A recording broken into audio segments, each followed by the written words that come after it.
over 800,000 Kenyan students were supposed to join grade 11 and they didn't show up. So currently, the Kenyan education system has basically collapsed. When you have a transition rate that is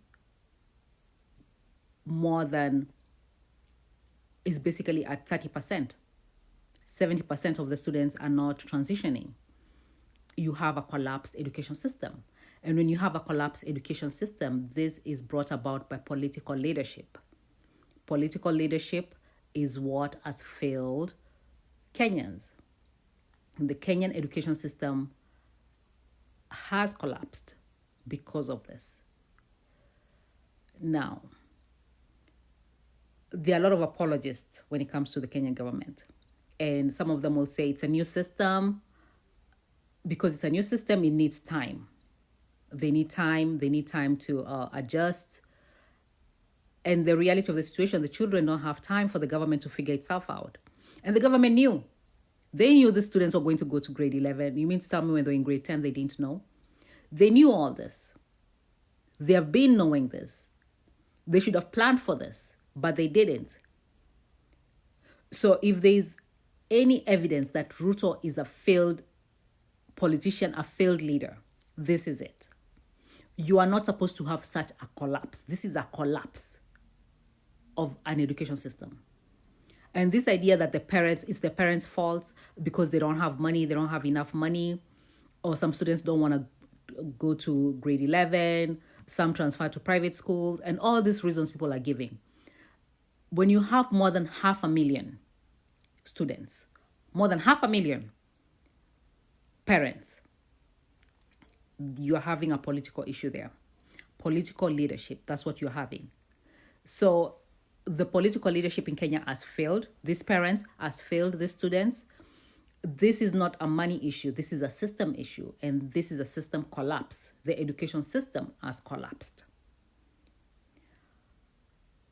So it's up to Kenyans, but the reality is Ruto must go. Ruto must go. This is somebody who has messed up the economy. I mean, the economy was not that good, but it completely messed up the economy because he's borrowing these loans that are not on the books. The loans that he has been borrowing, the money has not been going to the exchequer, to central bank. They've been going to their own private accounts. That's why you see some of these politicians having money out of nowhere. It's because they've been borrowing government to government loans, but the money has not been going to the central bank. Because if the money was going to the central bank, that money can be audited and accounted for. But because he has been borrowing money for his own private use, I don't know what he's using it for, and for his friends, and Kenyans are being forced to pay for the loans that he has taken for his personal use.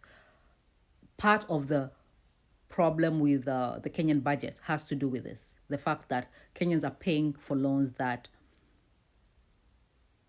never hit the central bank. So Ruto must go because these loans need to be audited. And when you have the IMF and the World Bank, they need to come clear with Kenyans about the loans that Kenyans are paying that are not part of, that never hit the central bank.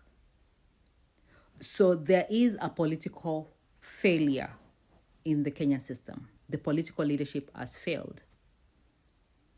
And the elections are next year, 2027. And Kenyans need to realize, like, this can't go on. You can't have a collapse of the education system. Like, are you kidding me? This is a collapse. It's 100% a collapse of the education system. And they can say, oh, they're rushing to fix it because that's what they're going to do. Not try to do, that's what they're going to do. But the reality is when you're having 800,000 dropouts, school dropouts, you have an education system that has completely collapsed. That's it for this video. It's very unfortunate, but that's what is going on in Kenya as of today. Thank you for watching. I'll see you in the next one.